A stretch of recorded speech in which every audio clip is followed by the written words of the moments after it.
I was reborn in 1975, when the child in my womb was 3 months old. I told no one and quietly had an abortion. Still, I wrapped cotton around my belly every day, pretending the baby was still there. In my past life, my husband, Declan Huxley, and his childhood sweetheart, Jane Patton, both gave birth on the same day as I did. Jane had a healthy, ordinary baby boy. But my child looked nothing like us. He was mixed race, with features of the Valorian people. Declan and I were both locals, so it was impossible. Enraged, Declan humiliated me in front of everyone, accusing me of cheating with a Valorian. No matter how many times I explained, no one believed me. I became the shameful woman everyone whispered about. Worse still, Declan reported me. He handed over some foreign letters he found at home, and I was taken by federal agents, accused of espionage, and sentenced to 10 years in prison. When I was finally released, I was nothing but skin and bones. Meanwhile, Declan had climbed the ranks for his supposed loyalty to the country. He stood beside Jane, holding my real son, Seth Huxley, and tossed me $500 like it was charity. He said coldly, "Back then, Jane was deceived by another man and gave birth to that brat. Unlike you, she's gentle and couldn't endure hardship. So I had no choice but to switch your children. This money pays for your 10 years and your reputation. You have a criminal record, and I already divorced you long ago to be with Jane. Seth thinks you're not worthy of us. Take care of yourself." Seth looked at me with disgust. "Mommy, Jane treats me very well. She's not like you. She's never been to prison. I don't want a mother like you." When I learned the truth, fury overwhelmed me. I had a stroke and died in despair. In this new life, I want to see how they plan to scheme against me when the child is already gone. When I returned from the hospital to the Huxley residence, I ran into Declan helping Jane get ready to go out. Fortunately, the cotton padding around my abdomen hid the truth. Jane smiled and said, "Sierra, my stomach's been a bit uncomfortable." Declan said he'd take me to the hospital for a checkup. He's making such a fuss over something so small. He's so responsible. When you have a baby, he'll be a great father. In the past, I might have blushed and dreamed about raising children with Declan because of her words. Now, reborn, I only felt disgust. Their eyes on my belly held no love, only greed and calculation. Remembering how miserable I had been in my previous life while Declan and Jane lived happily made my hatred burn even stronger. I said sarcastically, "Him? A great father? I doubt that." When I said I had a cold and went to the hospital, he didn't care at all. "Seems he treats you much better." Declan's expression darkened. "Don't misunderstand, Sierra. You used to serve in the military, you're tough and strong. Jane is different. She's been frail since childhood. Besides, her parents were heroes who passed away. She's been alone with no husband. As her brother figure, I have to take care of her." He spoke like a righteous man, pretending there was nothing more between them. Before leaving with Jane, Declan leaned back into the room. "If you're not feeling well, rest in bed. And don't take any cold medicine, it might harm the baby." The first part was meaningless. The second revealed his true concern. I noticed his eyes flickered toward my stomach but brushed it off and went upstairs. Without hesitation, I swallowed the cold medicine with water. What a joke. The child who once called another woman mommy was already gone. What harm could there be now? That night, I claimed to feel unwell and asked Declan if we could sleep in separate rooms. He hesitated until Jane suggested it. "Pregnancy is inconvenient. She needs proper rest," she said sweetly. Declan nodded. "Jane's right. If it's good for the baby, we'll sleep separately. Sierra, take care of yourself. If anything happens to the baby, call me immediately." If I hadn't known the truth, that he only cared about the child because it could shield Jane, I might have believed he truly cared. Unfortunately, it was all an act. I hid my hatred behind a gentle smile. "Don't worry. I'll take good care of the baby." He relaxed, trusting my words. He knew I always kept my promises. When we first met through Beatrice Truman, our commanding officer, I had fallen for him at first sight. Knowing he was a traditional man, I promised that if I could marry him, I'd dedicate myself to family life. After our marriage paperwork was approved, I immediately applied for suspension of duty. Though I'd outranked him in the military, Declan believed I loved him enough to live under his control. I pretended not to notice his favoritism toward Jane. Whenever he had free time, he accompanied her to prenatal checkups. Even the hospital staff treated Declan as her husband. When a doctor commented that the baby's mother looks underweight, Declan would wake early to buy fresh meat and cook daily for Jane. Jane had severe morning sickness, so all that food ended up in my mouth. She barely gained weight, while my belly, stuffed with cotton, grew rounder. Declan noticed but said nothing. After all, what kind of husband would forbid his wife to eat? Because of how close Declan and Jane had become, several wives on the base pulled me aside. "Sierra, don't be too trusting. Declan's young and promising. You should keep an eye on him." I just smiled. What a joke. I could only hope Declan would devote all his time to Jane.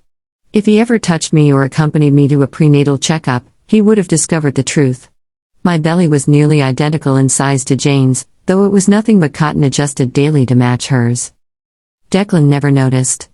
Even when Jane was near her due date, he remained oblivious. Watching my still belly, anxiety consumed him, cold sores forming on his lips. Jane, suffering strong contractions, refused to stay in the hospital.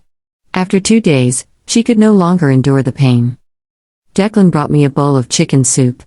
"Sierra, my mom sent this. Drink it quickly to nourish your body." The soup was almost clear, the meat long gone, likely sent to Jane. I set it aside, and Declan immediately grew anxious.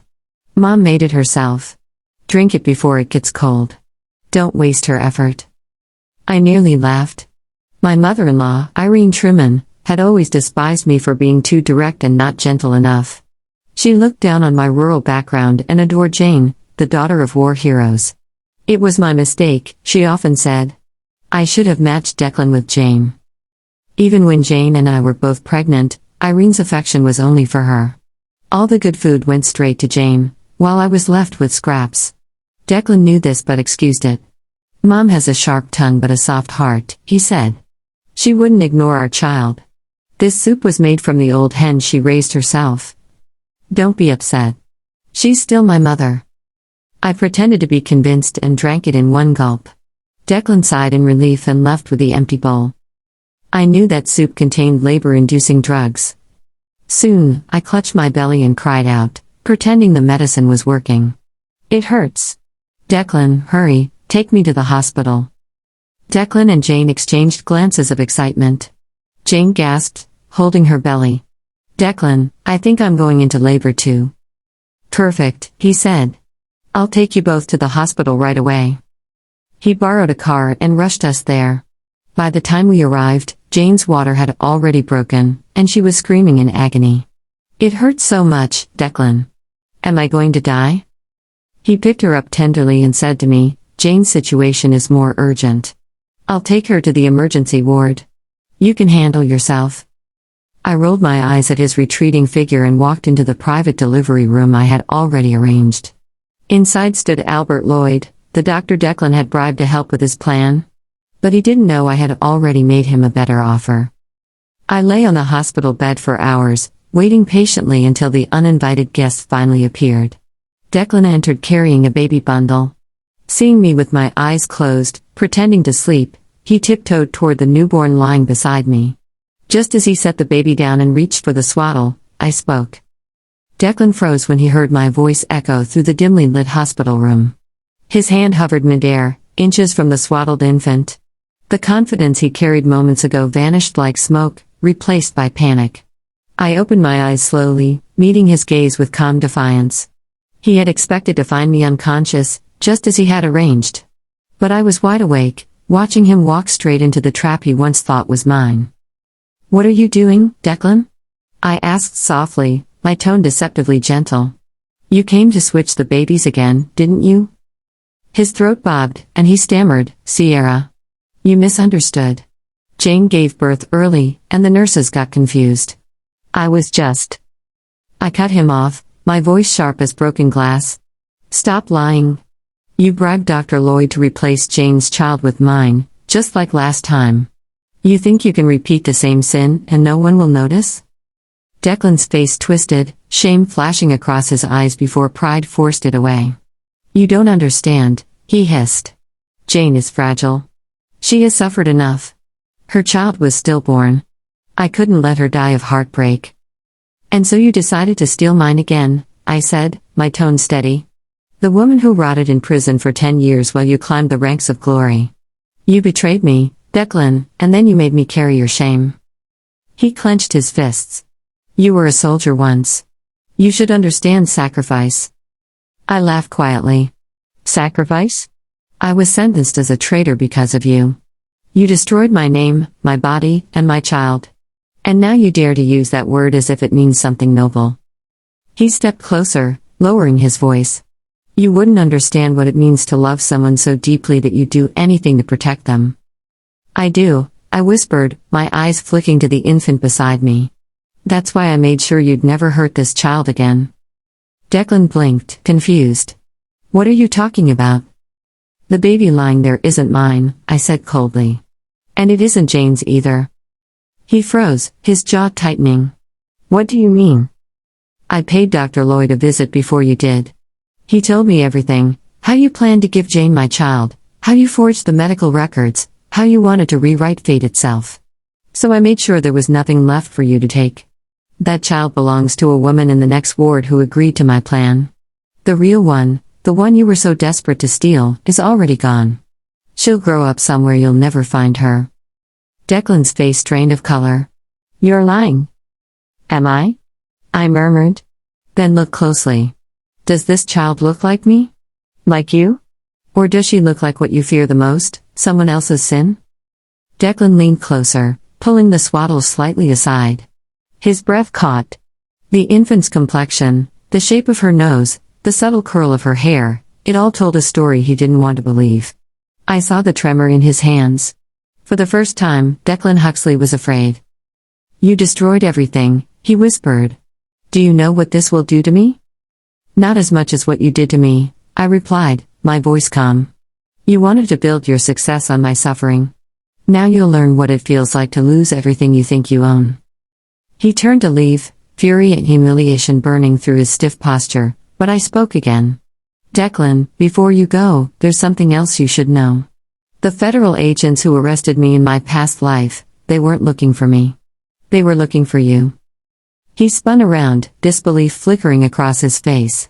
"That's ridiculous." "No, it isn't," I said. "Those foreign letters you handed over as evidence, they weren't mine. They were yours. You used my name to cover your tracks.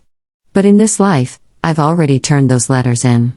The authorities will come for you soon enough." His eyes widened, and for a long moment, the only sound in the room was the rhythmic beeping of the medical monitor. Declan's composure cracked, sweat rolled down his temple. He had always been the one in control, but tonight, the ground beneath him began to crumble. "You'll regret this," he whispered. "Maybe," I said. "But at least I'll do so as a free woman." He stormed out of the room, slamming the door behind him. I let out a slow breath, feeling the weight of years loosen slightly from my chest. It wasn't victory, not yet, but it was the beginning of justice. Dr. Lloyd entered moments later, his expression uncertain. "He's gone?" "For now," I said. "But he'll come back. Men like Declan never accept defeat." "Did you make the switch?" The doctor nodded. "Just as you asked. The child will be raised by a family far from here. Her records are sealed. No one will trace her." "Good," I murmured. "When she's grown, she'll learn the truth. I don't want her to live with the same curse I did." Lloyd hesitated. "You're playing a dangerous game, Sierra. Declan has influence. If he finds out what you've done..." "He'll find out nothing," I interrupted. "Because by the time he realizes what truly happened, I'll already be gone." He handed me a small envelope. Inside were documents, neatly typed, bearing new identification, proof of a new life. "You can't come back once you do this," he warned. "I died once already," I said softly. "This time, I intend to live." When the doctor left, I stood by the window. Outside, the rain fell in a thin, steady drizzle. The city lights blurred through the glass, smearing into long streaks of gold and gray. Somewhere beyond that storm, my new beginning waited. I packed only what I could carry, a small suitcase, a coat, and a single photo I kept hidden beneath the lining. It was from before everything fell apart. Declan was in uniform, smiling with that proud, empty expression he always wore for the camera. I was beside him, hand on my belly, believing our future would be built on love. How naive I had been. The next morning, the nurses found the hospital room empty. On the bed lay only the swaddle and a folded note addressed to Declan. In it, I had written a single sentence: "You took my life once. Now I've taken your future." 3 months passed before I heard the first whispers about Declan's downfall. A military tribunal had launched an investigation into leaked documents and espionage. Rumor had it that evidence had surfaced connecting him to foreign correspondence, letters written in his own hand. Jane stood by him, of course, her eyes swollen with tears as she defended his honor. But it was too late. The same machine that once crushed me now turned against him. I watched it unfold from a small seaside town hundreds of miles away. My new name was Clara Marks. I rented a modest room above a cafe, working quietly as an accountant. No one asked about my past, and I gave no reason to. Some nights I sat by the shore, listening to the waves crash against the rocks, and wondered if this peace was real or just another illusion waiting to break. But the world had changed since 1975. The whispers of rebellion, of women taking control of their own fates, were spreading through the streets. For the first time, I wasn't afraid of what was coming. One evening, as I locked up the cafe, a familiar figure appeared across the street. My breath caught. Declan. He was thinner now, his once pressed uniform replaced by a worn jacket. The proud gleam in his eyes was gone. He looked like a ghost that had wandered too far from its grave. He crossed the road slowly, his gaze fixed on me. "You think you've won, don't you?" he said quietly when he reached me. "I didn't come here to win," I replied. "I came here to live." He smiled bitterly. "You ruined me?" "No," I said. "You ruined yourself. I just stopped protecting you." He took a step closer. "You think the past will leave you alone? That your little revenge makes you clean? You're as stained as I am." "Maybe," I admitted. "But the difference is, I can live with my choices." His jaw tightened. "Jane's gone," he said after a pause. "She couldn't handle the scandal. She took her own life." The word struck me harder than I expected. For all my hatred, I had never wanted her dead. "I see," I said softly. Declan's eyes searched mine, desperate for something: pity, forgiveness, maybe even love.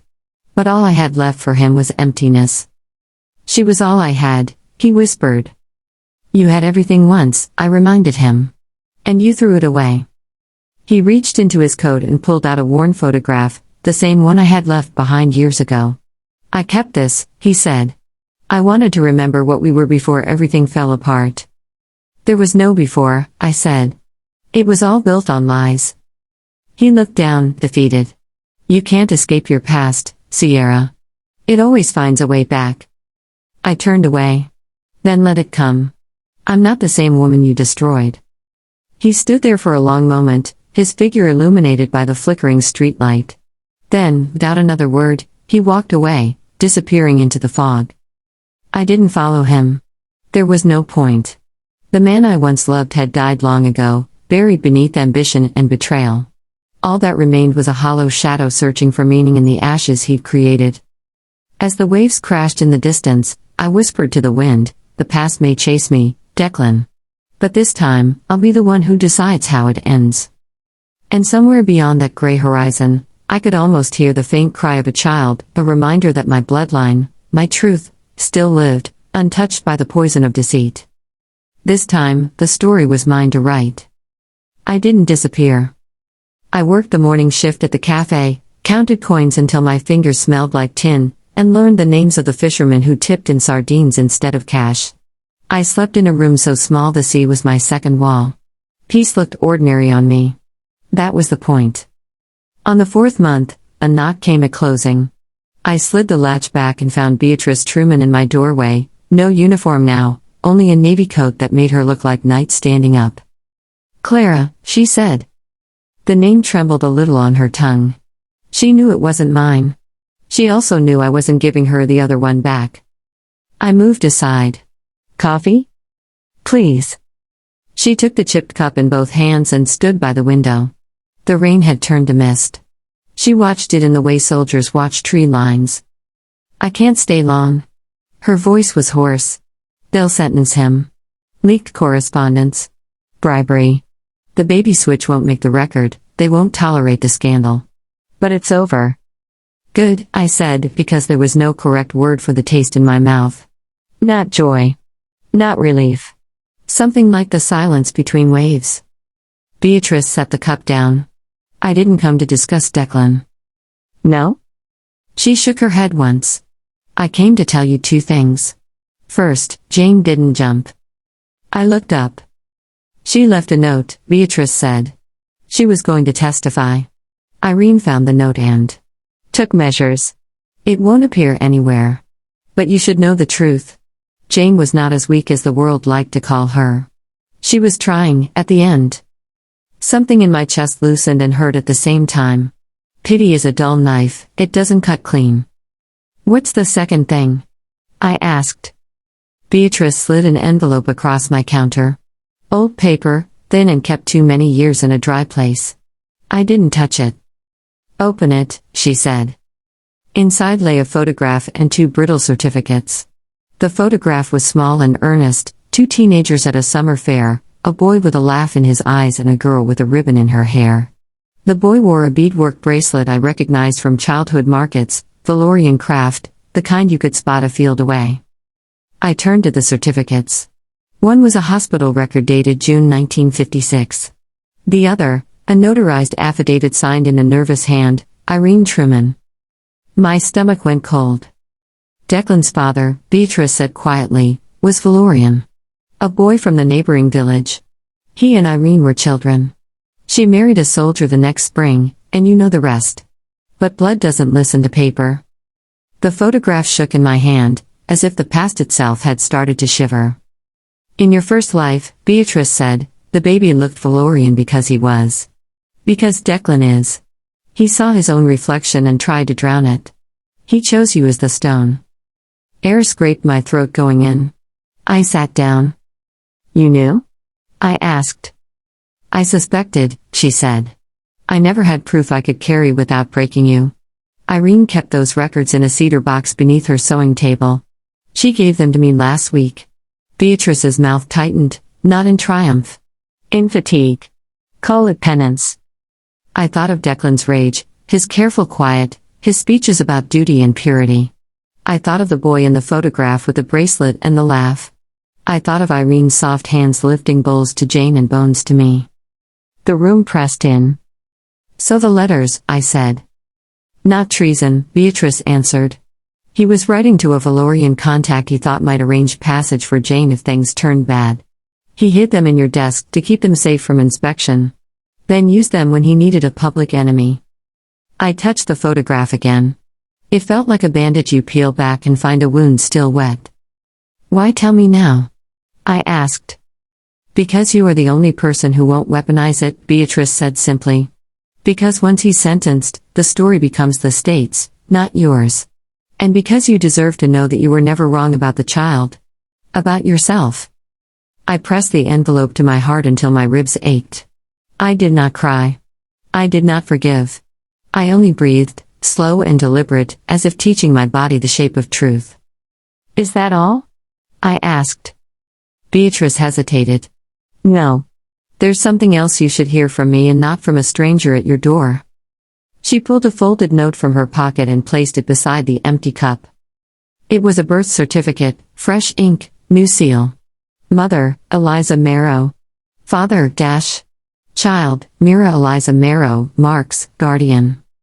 I blinked. I don't. 3 months ago, Beatrice said, you asked Dr. Lloyd to hide a child you claimed was yours. It was a bluff. He told me that later. But a woman in the next ward heard your offer and took it.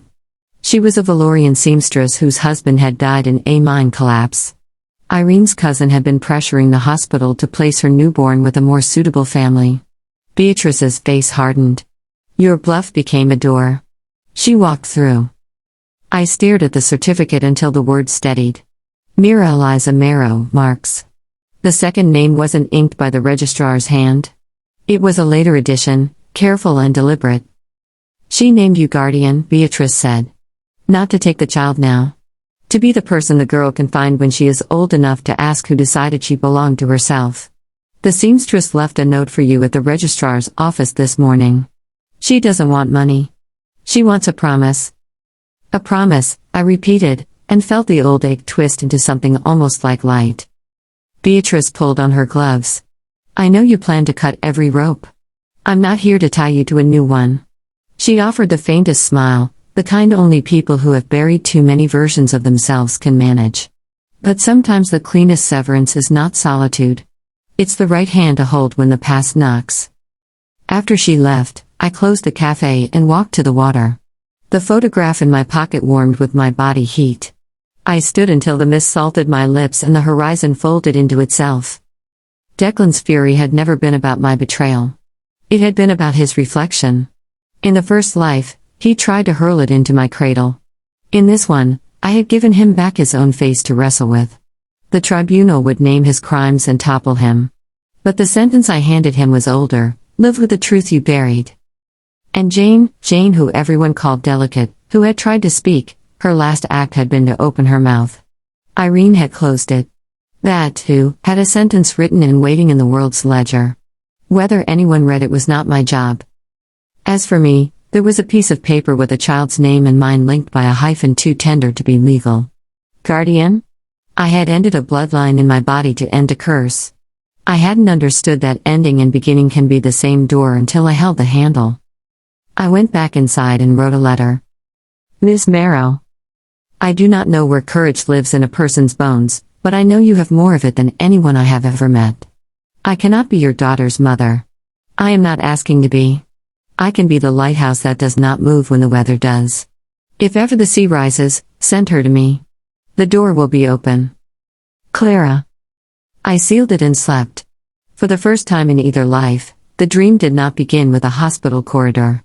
It began with a shoreline at low tide, footprints leading both directions, none heavier than the other. They sentenced Declan the following week. Espionage. Bribery. The public particulars were neat and ugly. The private ones, the photograph, the bracelet, the letters that were not treason but fear, would never belong to headlines. That was mercy he hadn't earned. I extended it anyway. 2 months later, Irene Truman walked into the cafe, sat at the counter and folded her hands like a woman in church who has forgotten the hymn. Coffee, she said. I poured. She didn't drink. I won't ask for forgiveness, Irene said. It would be vulgar. Then why are you here? I asked. To confess to the wrong person, she said, with a flinty little smile that looked like surrender's shadow. It's safer. She told me, in brief and unsentimental sentences, about the summer boy and the winter wedding, about fear learning to speak the language of contempt. She didn't cry. When she finished, she pushed a small pouch across the counter. It clinked. I didn't touch it. It's not money, she said. It's his bracelet. I kept it. Hiding it didn't unmake it. I opened the pouch. The beadwork was simple and stubborn, brown and blue and a single bright thread like a river. I had seen identical pieces on children at markets, on fishermen's wrists, on the woman who sold me cherries in the square. I had seen it, too, on the boy in the photograph. Why give it to me? I asked. Because he would have given it to his son, she said.